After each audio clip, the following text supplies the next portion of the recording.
वर्ष 2022 में तमिलनाडु के एक पूरे गांव की ज़मीन की मालकियत वक्फ बोर्ड के नाम किए जाने की घटना के बाद से राज्य में हड़कंप मच गया था और हर कोई इस दावे के बाद स्तब्ध नजर आ रहा था।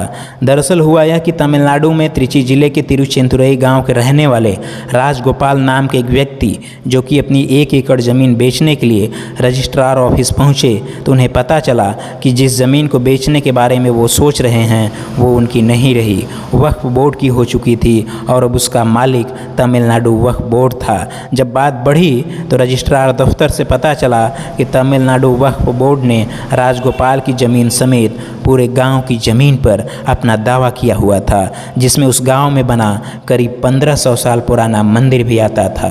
65 वर्षीय राजगोपाल को जब त्रिची के लैंड रजिस्ट्रार ने अपनी ज़मीन बेचने के लिए चेन्नई जाकर तमिलनाडु वक्फ बोर्ड से नो ऑब्जेक्शन सर्टिफिकेट लाने के लिए कहा तो उन्हें अपने कानों पर यकीन ही नहीं हुआ। दरअसल राजगोपाल अपनी बेटी की शादी के लिए ज़मीन बेचना चाहते थे, लेकिन शादी रुक गई क्योंकि वह इसका खर्च उठाने में असमर्थ थे।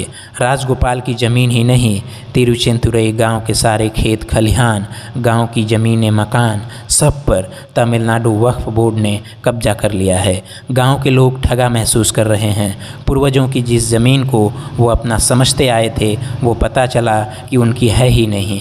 हैरान करने वाली बात यह है कि इस गांव में 95% आबादी हिंदुओं की है और यह पूरा गांव हिंदू बाहुल्य है। करीब 15,000 की आबादी वाले इस गांव के आसपास करीब 371 एकड़ की संपत्ति है। गांव में एक प्राचीन मंदिर भी है जो 1500 साल से भी ज़्यादा पुराना है, यानी कि इस्लाम धर्म से भी पहले का है। तमिलनाडु वक्फ बोर्ड के इस कारनामे पर सवाल उठाने के बजाय रजिस्ट्रार कार्यालय गांव वालों को ही नोटिस दे रहा है और घोषणा कर रहा है कि गांव की सारी संपत्ति वक्फ बोर्ड के अधीन है।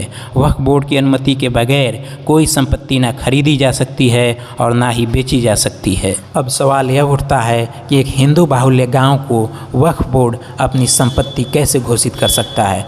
आखिर कौन से कानून में वक्फ बोर्ड को इस मनमानी की इजाज़त मिली है जो वक्फ बोर्ड को इतनी असीमित ताकतें देता है? अब पूरा तिरुचेंतुरई गांव ये सोच कर परेशान है कि वक्फ के कब्जे से अपनी ज़मीनों और संपत्तियों को कैसे छुड़ाया जाए। इस वक्फ बोर्ड ने त्रिची के इस हिंदू बाहुल्य गांव पर अपना मालिकाना हक जताकर कई सवाल पैदा कर दिए हैं।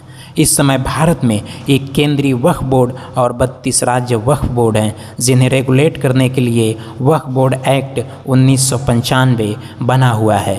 ये सुनने में ही बड़ा अजीब लगता है कि एक धर्मनिरपेक्ष देश में ऐसा एक्ट है, जबकि किसी भी मुस्लिम देश में ऐसा कोई एक्ट नहीं है।